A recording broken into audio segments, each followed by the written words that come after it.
అయితే సార్ ఇప్పుడు లివర్‌లో మనకి మేజర్‌గా మనం చూసేది ఎక్కువగా వాడుక భాషలో వింటుండేది ఫ్యాటీ లివర్. అవును.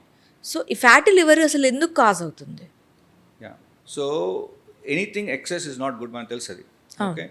సో, ఫ్యాటీ లివర్ అంటే ఏంటంటే లివర్ సెల్స్‌లోకి అనుకున్న మోతాదు కంటే ఎక్కువగా శాతంలో కొవ్వు చేరుకుంటుందని ఫ్యాటీ లివర్ అంటాం. హ్మ్. కదా! సో, ఫ్యాటీ లివర్ వలన ఏం ప్రాబ్లమ్ వస్తదంటే లివర్‌లో ఈ ఫ్యాట్ చేరుకొని లివర్‌లో ఉన్న సెల్స్‌ని ఫంక్షనాలిటీ తగ్గించేస్తది. పనితనం తగ్గించేస్తది. ఓకే. సో, అదే కాకుండా ఏంటంటే ఇంకా పెరుగుతుందనుకోండి. ఆ కొవ్వు మెల్లిమెల్లిగా పేరుకుంటూ మొదలెట్టింది లివర్‌లో. Because liver is also storage organ. Hmm. Excess ఏదున్నా గాని లివర్‌లో స్టోర్ అవుతుంటుంది. ఓకే. ఫ్యాట్ కూడా స్టోర్ చేస్తది అట్లాగే. ఇందాక చెప్పిన వన్ ఆఫ్ ది అదర్ ఫంక్షన్స్‌లో స్టోరేజ్ ఆర్గన్ కూడా. So, hmm. కొవ్వు చేరుకున్నప్పుడు ఏంటంటే లివర్‌లో ఉన్న బ్యాడ్ ఫ్యాట్ దాన్ని మెల్లిమెల్లిగా ఎక్సెస్‌గా ఉన్నప్పుడు ఇట్ కాజెస్ ఇన్‌ఫ్లమేషన్.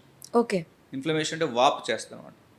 ఆ వాపుని వాపు మెల్లింగా it will lead to inflammation వచ్చినప్పుడు బాడీ ఏం చేస్తుందని ఎక్కడైనా వాపు వచ్చినప్పుడు దాన్ని హీల్ చేయడానికి ట్రై చేస్తుంది. హ్మ్.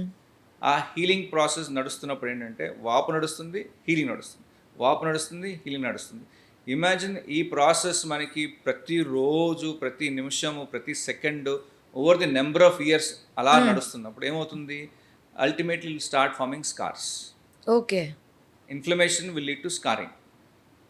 ఓకే. ఆ స్కార్ వచ్చిన తర్వాత లివరు పర్మనెంట్‌గా అలాగే over the number of years scar అయిపోయిన లివర్‌ని it will permanently get damaged what we call medical terms cirrhosis అంటాం. సిరోసిస్. సిరోసిస్. సార్ ఈ సిరోసిస్ మనకి చర్మం మీద ఎక్కువగా చూపిస్తుంది కదా! అంటే మనకి బయట దెబ్బ మీద దెబ్బ పడినప్పుడు పద్దాక రాపిడితోటి స్కార్ వస్తుంది చూసారా? ఆ! అలాంటి ప్రాసెసే మన లివర్‌లో రోజు కొన్ని సంవత్సరాల నుంచి నడుస్తుందనుకోండి. ఓకే. అలా అయిపోయి స్కార్ ఫార్మ్ అయిపోతుందన్నమాట. స్కార్ ఫార్మ్ అయిపోయి లివర్ ఒక దాని పనితనం తగ్గించడము, లివర్ ఒక పెద్ద స్పాంజ్ లాగా ఉంటుందది. హ్మ్. ఓకే. సో, అది రాయిలాగా తయారైపోతుంది. ఆ స్కార్ వచ్చి, ఇన్‌ఫ్లమేషన్ వచ్చి. ఓకే. సో, దాంతోటేమో లివర్ బాగా స్టిఫ్ అయిపోతుంది. లివర్ స్టిఫ్ అయిన తర్వాత దాంట్లోకి ఎళ్ళాల్సిన బ్లడ్ వెసల్స్, నరాలన్నీ కూడా ఈజీగా బ్లడ్ ఎళ్ళదు. ఎందుకంటే సాఫ్ట్‌గా స్పాంజ్‌గా ఉంటే బ్లడ్ ఎళ్తది ఈజీగా. హ్మ్. హ్మ్. హార్డ్‌గా తయారయ్యేటప్పుడు బ్లడ్ ఎళ్తది చూసారు కదా! అప్పుడు ఈ నరంలో ప్రెషర్ పెరిగిపోయి అదర్ కాంప్లికేషన్స్ స్టార్ట్ అవుతాయి. ఇన్‌ఫాక్ట్ లివర్ డిసీజెస్ నేను చాలా నా టాక్స్‌లో ఇదే చెప్పేవాడిని ఎప్పుడు కూడా liver diseases are silent killers. Okay. ఎందుకంటే ఈ సిరోసిస్ వచ్చిన తర్వాత స్కారింగ్ అయిపోయి సిరోసిస్ వచ్చిన తర్వాత కాంప్లికేషన్స్ డెవలప్ అయినప్పుడే పేషెంట్స్ మా దగ్గరికి వస్తారు సింప్టమ్స్ తోటి. ఓకే. నేను పాడవుతున్నాను.